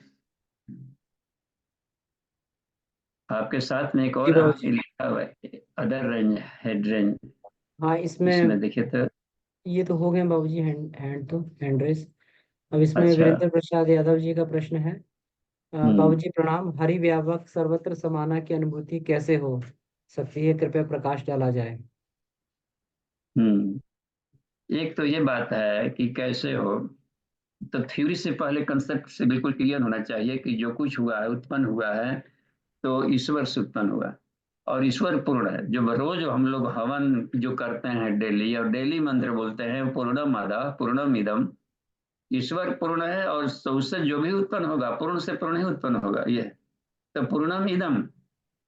अब यह रहा गया कि इदम पूर्णम है, तो इसको अब ज्ञान के द्वारा समझना पड़ता है कि ये कैसे पूर्ण है। जब ईश्वर ने इसको उत्पन्न किया और कहा कि मैं सब में अंतर्यामी रूप से प्रवेश कर गया, तो कोई वस्तु का कोई तो थोड़ा सा भी तिल मात्र ऐसा नहीं रहा जिसमें कि ना हो। अब रह गया कि हमारे लिए वो रह जाता है निगेटिव पॉजिटिव के ढंग से, हम यूज नहीं जानते हैं उसका, इसलिए निगेटिव कर देते हैं उसको। उसका गुड यूज जानते रहते तो अपने सौभाग्य को सराहते आगे। दुश्मन आ गया तो लड़ करके पराक्रम को बढ़ाने के लिए स्ट्रगल करने को मौका मिल गया, तो इससे आदमी का पराक्रम जगता है, मनु जगता है, तो मनुष्यत्व और प्रतिभा विकसित होती जाती है, आत्मबल विकसित होता है, आत्मा का तेज बढ़ता है, तो हर चीज का उसमें उपयोग जानने लगता है आदमी। अच्छा, जब देखता है उसका गुड यूज करने के बाद तो लगता है कि अनुकूल बन गया, वो अनुकूल बन गया है, तो लगता है कि अब ईश्वर की अनुकूलता हुई, देखिए हमको परिस्थितियां बन गई, हम तो डर रहे थे लेकिन ये तो मालूम नहीं इतना फायदे का चीज मिल गया। अब पता चल रहा है कि वो अच्छा हुआ, वह दुर्घटना हो गया। उस समय तो बड़ा बिलबिला रहे थे, लग रहता है कि वो बहुत जरूरी था होना हमारे लिए, अब इसके साथ में इतनी इतनी सब लाभ मिल गए, ये भी बात बन गई वो भी बात बन गई। इस पर मनन चिंतन करने से, भावनाओं के नेत्र से देखने से यह अनुभूति होने लगता है कि यार हर चीज के छोटी से छोटी चीजों में कहीं ना किसी किसी का सहयोग, कोई लगता है कोई बैकग्राउंड से हमें हेल्प कर रहा है। तो जो भी अपने से कुछ बड़ा काम हो जाता है तो समझिए कि वह अपने हमारे शरीर को माध्यम बनाया है ईश्वर ने। नहीं तो मनुष्य की क्षमता वो है, गुरुदेव एक जगह लिखते हैं कि जितने भी चमत्कार होते हैं वो मनुष्य के द्वारा नहीं होते हैं, उस व्यक्ति का ईश्वर ने माध्यम बना लिया। तो सारे चमत्कार ईश्वर अपने हाथ में रखता है, और मनुष्य अपनी सामान्य जीवन शैली से ही करते, लगता है बाहर से देखने में कि यह व्यक्ति ऐसा किया, लेकिन उस व्यक्ति को माध्यम बनाया ईश्वर ने अपना काम निकालने के लिए। तो इसकी भाव भाव परक अनुभूति करनी पड़ती है, तो धीरे धीरे हर वस्तु में, हर कण में, हर घटनाक्रम में और हर जगह मिल जाता है देखने को बातें। तो यही पक जाता है, जब अपनी भाव संवेदना बड़ी हो जाती है तो आनंद आने लगता है कि वो तो एक समान है हर जगह, घर में क्या, घर में क्या, बाहर ज्ञान तो कहीं से भी आ जा रहा है। तो कभी क्लास में पढ़ करके कभी बोपदेव को रस्सी खींचते हुए देख करके उसको ज्ञान आ गया था, महान वैयाकरण बन गया, जो कि सुसाइड करने के लिए कुएं पर बैठा था। तो ईश्वर तो गुरु बन करके कहीं से भी आ जाता है, रस्सी में से, आकाश में से, गंध में से। दत्तात्रेय को मकड़ी में से टपक गया ज्ञान लेकर, तो जना अरे ईश्वर तो हर जगह है, और ईश्वर परम ब्रह्म है और महाज्ञानी है, कण कण में शिव उसको। तो ये भावनात्मक अनुभूति करने से आ जाता है कि वो हर जगह उपस्थित है और हर जगह हमें मिल रहा है। अच्छा, यदि विज्ञान के ढंग से आप देखें तो किसी भी संसार भी परमाणु से बना है, कितने आकाश भी है तो खोखला नहीं, इसमें भी इथर पार्टिकल्स हैं, उसको कोई ब्लास्ट कर दे तो प्रकाश में बनेगा। तो सारा संसार प्रकाश से बना है, और वो प्रकाश हर जगह एक समान घुला हुआ है, तो गायत्री मंत्र में ही आप जैसे देख रहे थे, उसमें मिल रहा था ना कि ओम भू, गायत्री उपनिषद में देखिए, गायत्री गीता में देखिए एक अक्षर होगा, ओम भू प्राण भू इति प्राण ब्रुवन्ति मुनियो वेदांत पारम गता। प्राण एव प्रसिद्ध सामान्य रूपेण, सर्वथा सामान्य रूपेण प्राण, भू को प्राण कहा जाता है, और सभी प्राणियों में एक समान प्राण घुला हुआ है, और शून्य में भी प्राण घुला हुआ है, आकाश में भी हर जगह प्राण के समुद्र में तैर रहे हैं। तो इसको कह दिया गया इस अवस्था में कि हरि व्यापक सर्वत्र समाना प्राण तत्व के रूप में है, और प्राण के भीतर में भी वो आत्म तत्व है, उसके भीतर में परमात्म तत्व है। तो इस आयाम से समझा जा सकता है कि ये विज्ञान के ढंग से भी साबित हो गया है, और ये भावनाओं के ढंग से हम लोग देख सकते हैं, वो अनुभूति की जाती है। तो ये है, इसमें इस पर मनन चिंतन किया जा सकता है। जी धन्यवाद, देख लेते हैं आगे। जी बाबू जी, इसमें विनीता ठाकुर जी का प्रश्न है, बर्बरीक पर थोड़ा प्रकाश डाला जाए। उसके कथानक में आता है कि बर्बरीक के पास वो तिनका तथा शायद घटोत्कच का पुत्र था कि क्या उधर, तो बड़ा भी वह चूंकि कृष्ण का भक्त ही, और उनके माता श्री ने सब भी दिया था कि तुमको जब भी कृष्ण के शरण में जाओ, जब भी होगा तो उन्हीं के द्वारा तुमको मोक्ष मिलना है, क्या कुछ होना है, ऐसा कुछ उसके साथ किया गया था। तो वो भी उतना ही शक्तिशाली था और बहुत तपस्वी था वो भी। तो अभी आ रहा था युद्ध करने के लिए कि जिसका एक तरफ तो भगवान ही है, जिसका कोई ना, उधर से हम जा करके लड़ते हैं कि युद्ध का मजा लिया जाए। तो उसमें इतनी शक्ति थी कि एक ही बाण से सारा का सारा महाभारत खत्म कर सकता था सबको। तो वही रास्ते में उसको जांचने के लिए कृष्ण सामने में प्रकट हो गए थे, और अलग भेष में थे, और एक वहां पर संत के भेष में पहुंच गए थे। कहा कि आप कौन है, तो परिचय दिया कि मैं ये हूँ, तो मैं तो यहाँ जा रहा हूँ, क्या करने जा रहे हैं, तो हम तो बेकार हो रहा है अब हल्ला गुला युद्ध का वगैरह का, हम चाहते हैं कि बहुत लंबा युद्ध ना खींचे, एक ही दिन में खत्म हो जाए। एक ही दिन में खत्म हो जाए, कैसे हो जाए, हमारे लिए तो एक ही तीर काफी है। अच्छा ऐसे कैसे होगा, और जिस पर ईश्वर की संरक्षण कृपा हो तो उसमें कोई किसी का काम नहीं देगा। हमारा एक तीर ऐसा है कि सबको एक ही तीर में सबको छल नहीं कर सकता। तो इसका प्रैक्टिकल दिखाइए, कैसे दिखा दे, तो पीपल के पेड़ पर कहा इतनी पत्तियां हैं, एक तीर में आप सभी पत्तियों को छेद कर सकते हैं। ये तो बहुत ही सामान्य सी बात है, नहीं नहीं इसी को दिखाइए। तो उस पर एक तीर ताना कृष्ण ने किया चुपके से, एक पीपल के पत्ते को पैर से ढक लिया था कि देखते हैं इसको कैसे छेदता है।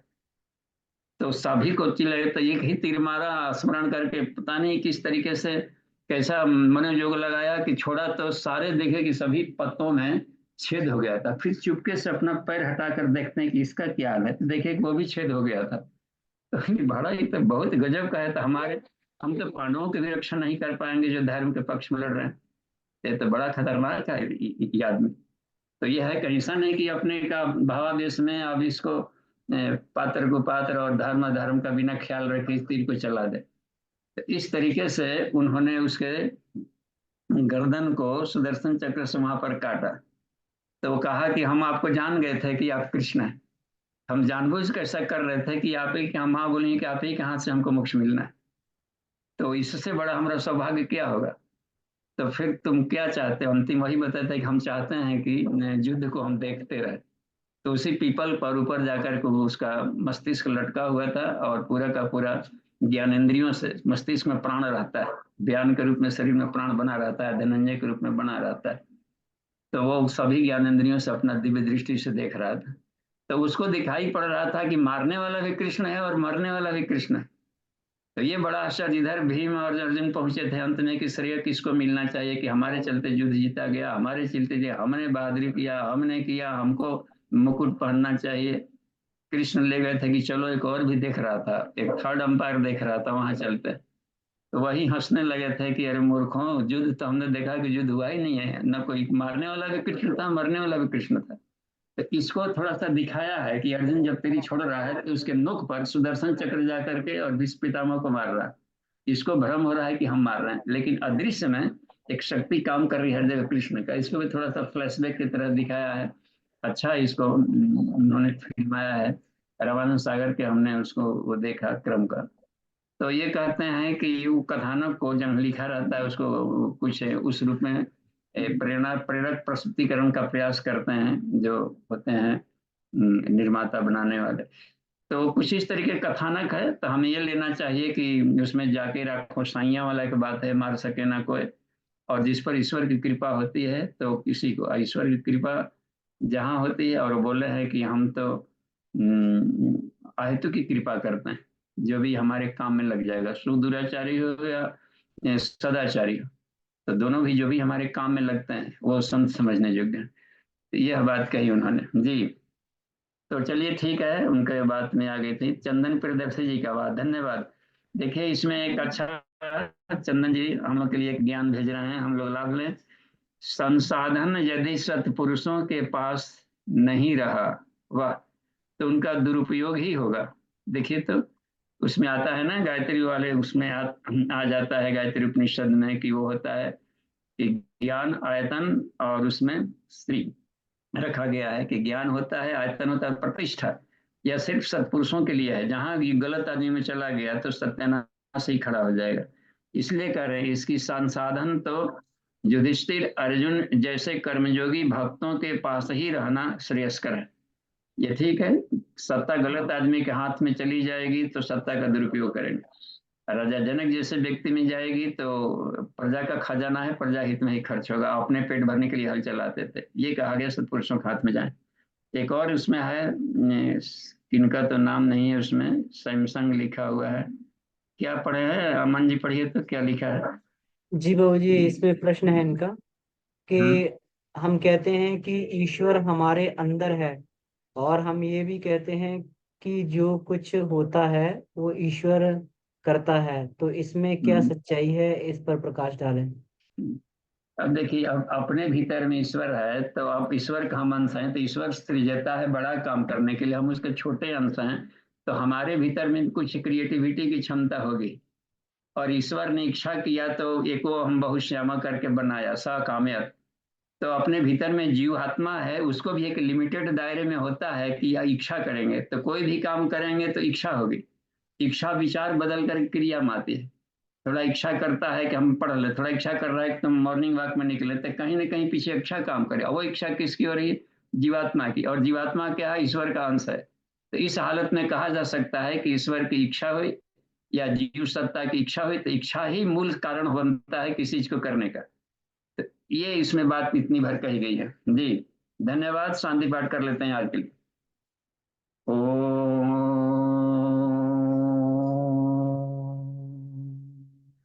शांति शांति शांति। समाप्ति। प्रणाम।